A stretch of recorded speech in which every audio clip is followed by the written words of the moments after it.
시청자 여러분 안녕하십니까? JTB 아침 뉴스입니다. 오늘은 대체로 맑은 날씨를 보이다 밤부터 차차 흐려지겠습니다. 현재 기온은 전주 12.8도, 익산 9도로 어제 같은 시각보다 조금 높습니다. 한낮에는 익산 27도, 전주 26도, 무주와 진안은 23도 안팎까지 오르며 일교차가 크게 벌어지겠습니다. 내일 새벽부터 주말까지는 태풍 콩레이의 영향으로 많은 비가 예보돼 있습니다. 예상 강수량은 100에서 최고 300mm고 바람까지 매우 강할 것으로 보여 피해 없도록 철저한 대비가 필요합니다. 대기오염물질의 유해 성분 때문에 정부는 대기오염물질의 배출 기준을 대폭 강화하고 있습니다. 하지만 자치단체의 인식은 크게 뒤떨어져 있습니다. 나금동 기자입니다. 익산시는 지난 6월 한 아스콘 공장에 대한 민원이 빗발치자 대기오염 농도를 측정했습니다. 아스콘 공장에서 발암물질이 나오는 건 아닌지 의심이 끊이지 않았기 때문입니다. 하지만 익산시는 환경부의 주요 검사 권고 항목 가운데 상대적으로 위험도가 낮은 3가지 항목만 조사했을 뿐 1급 발암물질인 벤젠과 포름알데히드는 검사 의뢰조차 하지 않았습니다. 벤젠의 경우 전라북도에는 아예 검사 장비도 없습니다. 소관환경권에서요, 특정 항목 장비가 좀 미비한 부분이 있고, 최초 인허가 나갈 때 그 물질이 나온다고 이제 신고는 안 했어요. 대기오염 물질에 대한 경각심이 높아지자 정부도 최근 주요 항목의 배출 기준을 대폭 강화하거나 신설했지만 아직 자치단체나 공무원들의 인식은 이를 따라가지 못하고 있습니다. 그 부분에 대해서도 면밀하게 검토를 했어야 되는 거죠. 특정관리 유해물질에 대해서는 더욱더 좀 신경을 쓰고 관리를 잘할 필요가 있습니다. 도내 47곳의 아스콘 공장 가운데 32군데는 반경 1km 안에 마을이나 학교가 있는 상황. 아스콘 공장과 근접하고 있는 학교, 그리고 지형상으로도 영향을 좀 미치는 곳들, 주변에 산단에 있는 곳들은 특정 유해 대기오염 물질 배출에 대한 정밀 조사가 좀 필요하다. 더 늦기 전에 주민들의 건강을 지키기 위한 적극적인 행정이 필요한 때입니다. JTB 뉴스 나금동입니다. 2년 뒤 도내 초중고교 학생 수가 20만 명 밑으로 떨어지게 됩니다. 이 심각한 저출산으로 10년 만에 학생 수가 무려 10만 명이 줄어드는 겁니다. 조창현 기자입니다. 전주시 외곽의 한 초등학교입니다. 학년당 1개 학급씩 모두 6학급 규모로 전체 학생 수는 56명밖에 안 됩니다. 5년 전에 93명까지 일시적으로 학생 수가 늘기도 했지만 이후 꾸준히 줄고 있습니다.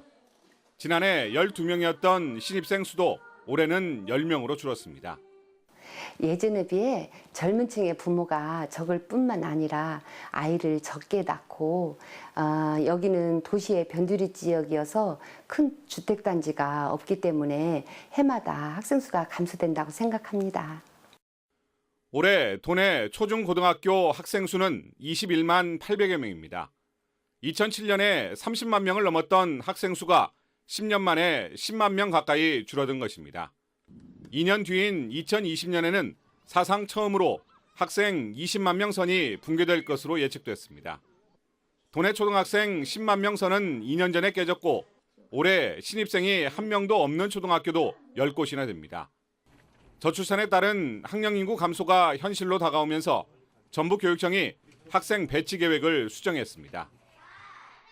오는 2023년까지 초등학교는 학급당 학생 수를 최대 3명씩 줄여 26명으로, 중학교는 29명에서 28명으로, 전주 지역 일반계 고등학교는 현재 30명에서 26명까지로 낮추기로 했습니다.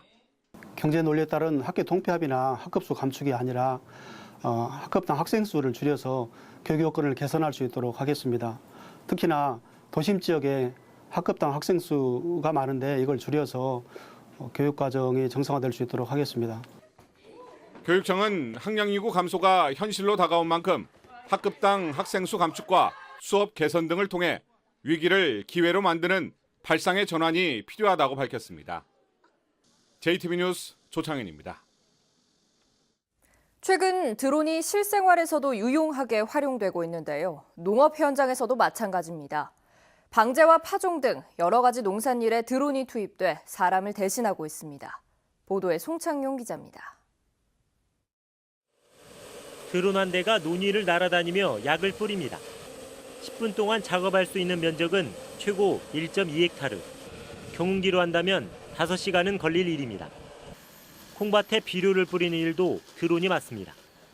고령화와 인구 감소로 일손 부족에 시달리는 농촌에서 드론이 톡톡히 한 몫을 하고 있습니다. 노동력 감소하고 시간 전략에서 큰 장점이 있어서 드론을 구매하게 됐습니다. 수도작이라든가 아니면 원예용, 밭. 현재 국내에 보급된 농업용 드론은 모두 700여 대로 방제와 파종뿐만 아니라 병해충 예찰, 수확량 예측 등으로 활용되고 있습니다.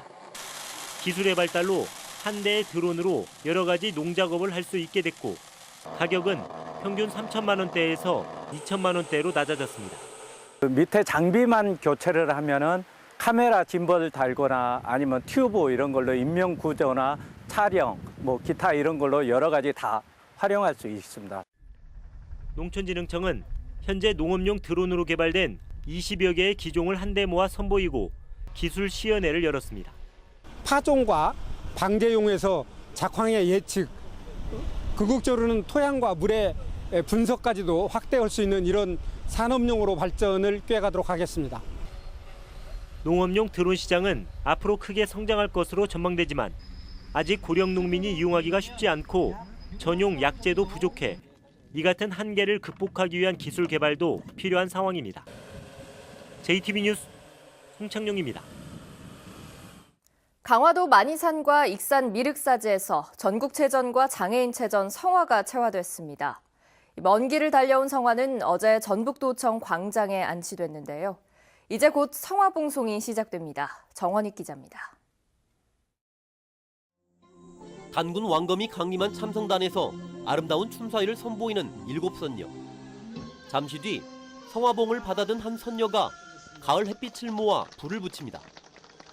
순식간에 활활 타오르는 제99회 전국체전 성화. 먼 길을 달려온 전라북도 성화인수단은 감회가 새롭습니다.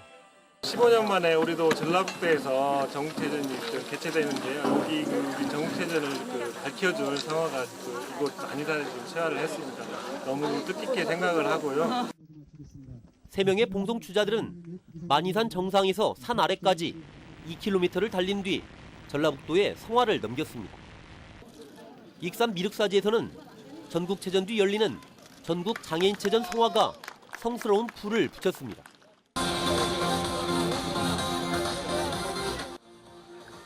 수백 킬로미터를 달려 두 성화가 동시에 도착한 곳은 도청 광장. 뜨거운 환영 속에 성화는 광장 성화로에 더 큰 불길로 자리 잡았습니다.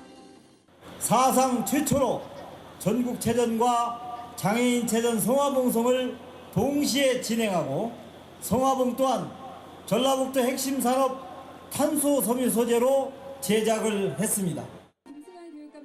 광장에 안치된 성화는 다음 주 월요일부터 나흘 동안 14개 시군에서 99개 구간 990km의 대장정을 거쳐 익산에 도착할 예정입니다. JTB 뉴스 정원익입니다. 17번째 전주 세계소리축제 닷새간의 소리여행이 어제부터 시작됐습니다. 19개 나라 1,100여 명의 예술인이 국경과 장르를 넘나드는 소리판을 한바탕 벌입니다. 오정현 기자입니다. 플라멩코 댄서의 치마 자락이 노란 나비가 돼 무대 위로 날아오릅니다. 구두발의 경쾌한 리듬.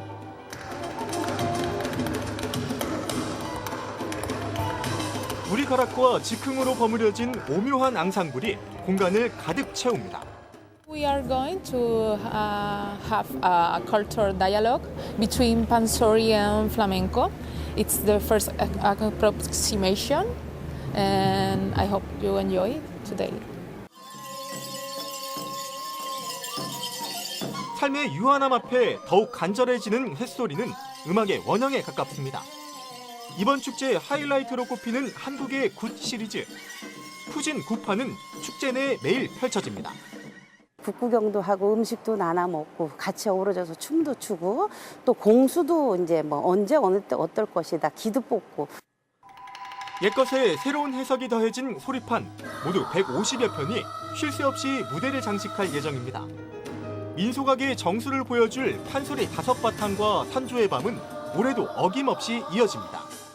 특히 야외 특설 무대에서는 엄청난 파사드와 영상 무대와 함께 즐길 수 있는 공연이 연일 이어지고요. 여러분 마음속에 있는 숨겨진 판타지들이 실현이 될 거라고 믿고 있습니다. 시대와 장르, 공간을 넘나드는 17번째 전주 세계소리축제는 오는 7일까지 소리문화의 전당에서 펼쳐집니다. JTB 뉴스 우정현입니다. 고창군의 치매 안심센터가 문을 열었습니다. 군산에서 오는 12일부터 전국 우수시장 박람회가 열립니다. 주혜인 기자입니다. 고창군 치매 안심센터가 고창군 보건소에서 검진실과 상담실, 쉼터 등을 갖추고 본격적인 운영에 들어갔습니다.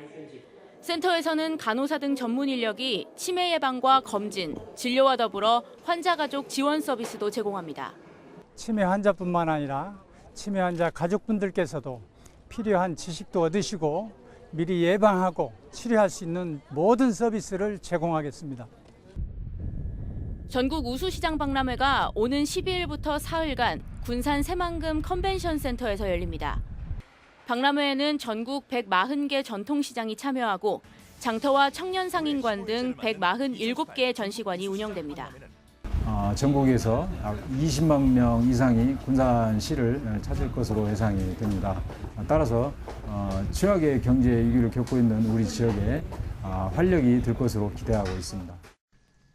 남원 시립 김병종 미술관에서 한국무용의 과거와 현재를 한눈에 볼 수 있는 사진전이 내년 2월 말까지 열립니다. 전시회와 연계해 사진 체험 프로그램과 무용 전문가들의 토크 콘서트 등도 진행됩니다.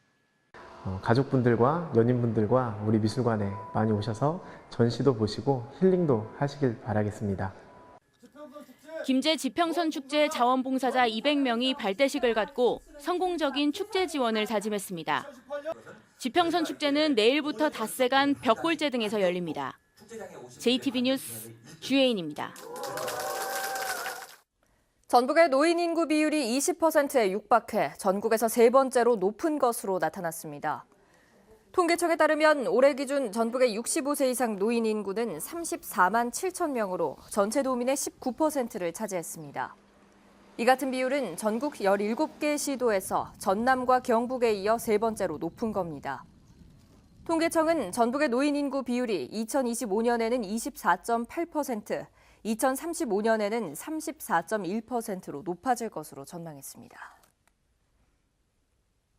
보건복지부가 분석한 결과 전북에서 제때 치료를 받지 못해 숨지는 비율이 지난 2015년을 기준으로 10만 명에 53.7명인 것으로 나타났습니다.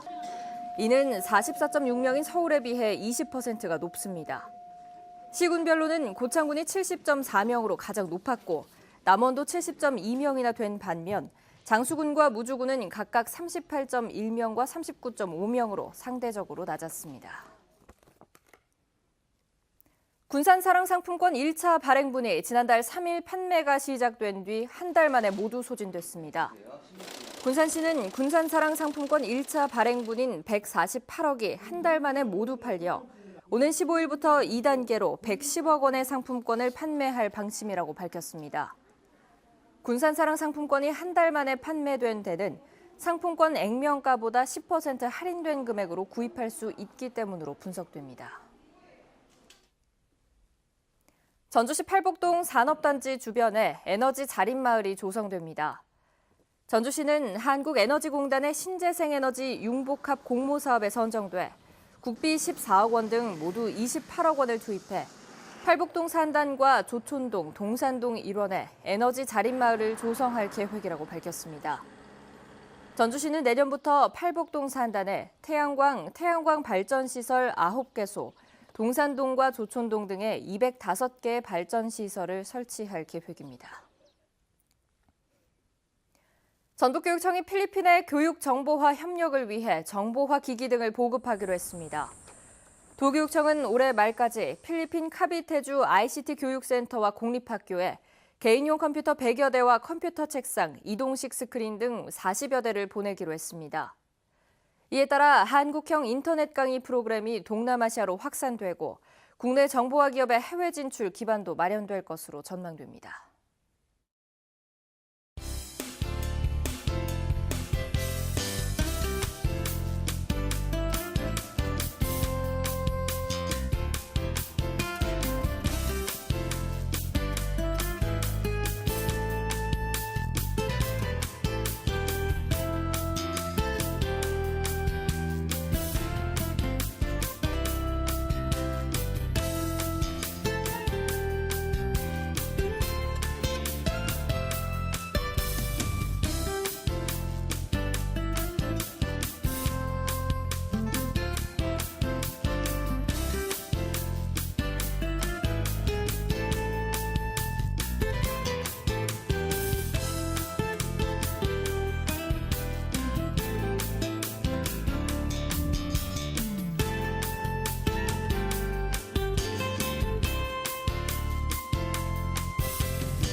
JTB 아침 뉴스를 마칩니다. 함께해 주신 여러분 고맙습니다.